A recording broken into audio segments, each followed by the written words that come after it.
సినిమాలకి good bye చెప్పబోతున్నారట junior NTR. ఇప్పుడు రాజకీయాల్లోకి ఆయన ఎంట్రీ ఇవ్వాలని తెలుస్తోంది. ఎన్టీఆర్ 30కి కాస్త బ్రేక్ ఇవ్వాలని ఆయన అనుకుంటున్నట్టుగా తెలుస్తోంది. ఈ విషయం ఇప్పుడు సోషల్ మీడియాలో సైతం ఎంతో వైరల్ అవుతోంది. అలాగే దీనికి సంబంధించిన ఈ విషయం కూడా ఇప్పుడు సోషల్ మీడియాలో సైతం ఎంతో వైరల్‌గా మారుతోంది. అలాగే ఈ సందర్భంగా అభిమానులు కూడా ఎంతో చక్కగా ఎంజాయ్ చేస్తున్నారు. సో, దీనికి సంబంధించి ఈ విషయం సోషల్ మీడియాలో సైతం ఎంతో వైరల్ అవుతోంది. ఆ అభిమానులు కూడా ఎంతో చక్కగా వీటికి సంబంధించిన ఏర్పాట్లు చేస్తున్నారు. సోషల్ మీడియాలో సైతం ఈ విషయం ఎంతో వైరల్‌గా మారుతోంది. ఏది ఏవైనా అభిమానులు కూడా దీని గురించి తెలుసుకొని ఎంతగానో ఎంజాయ్ చేస్తున్నారు. కాబట్టి ఈ విషయం సోషల్ మీడియాలో ఎంతో సెన్సేషనల్‌గా మారుతోంది.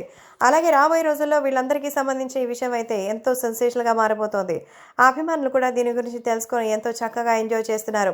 ముఖ్యంగా దీనికి సంబంధించి రాజకీయాలకి ఆయన దగ్గర కావాలంటే సినిమాలకి దూరం కావాలి. ఈ ఆప్షన్‌ని ఆయనే ఇచ్చినట్టుగా తెలుస్తోంది. ఈ రాజకీయాలకి సంబంధించి ఈ విషయం అయితే ఇప్పుడు సోషల్ మీడియాలో ఎంతో వైరల్‌గా మారుతోంది. పొలిటికల్ పార్టీకి సంబంధించి అన్ని జాగ్రత్తలు కూడా తీసుకోవాలని ఆయన ఎంజాయ్ చేస్తున్నట్టుగా సమాచారం అందుతోంది. కాబట్టి దీనికి సంబంధించిన ఈ విషయం ఇప్పుడు సోషల్ మీడియాలో ఎంతో వైరల్‌గా మారుతోంది. ముఖ్యంగా ఇప్పుడు జరుగుతున్నటువంటి ఈ విషయాల పట్ల సంచలనమైన నిర్ణయాన్ని తీసుకోవడానికి సిద్ధంగా ఉన్నట్టుగా సమాచారం. సో, తెలుగుదేశం పార్టీ కోసం తన సినిమాల్ని సైతం పక్కన పెట్టాలని జూనియర్ ఎన్టీఆర్ అనుకున్నారంటే నిజంగానే ఎన్టీఆర్ వస్తారా? అయితే ఎన్టీఆర్ 30 అన్నా పూర్తి చేసి తర్వాత వెళ్ళొచ్చు కదా! అంటే ఎన్టీఆర్ 30 పూర్తి కావడానికి వచ్చే ఎలక్షన్‌లు వచ్చేస్తాయి. అంతవరకు ఉంటే ప్రమాదమే. కాబట్టి ఎన్టీఆర్ 30ని కాస్త హోల్డ్ చేసి రాజకీయాల్లో తనదైన ప్రచారాన్ని చేసి తెలుగుదేశం పార్టీకి సపోర్ట్ ఇవ్వాలని జూనియర్ ఎన్టీఆర్ అనుకుంటున్నట్టు కొంతమంది చెప్తున్నారు.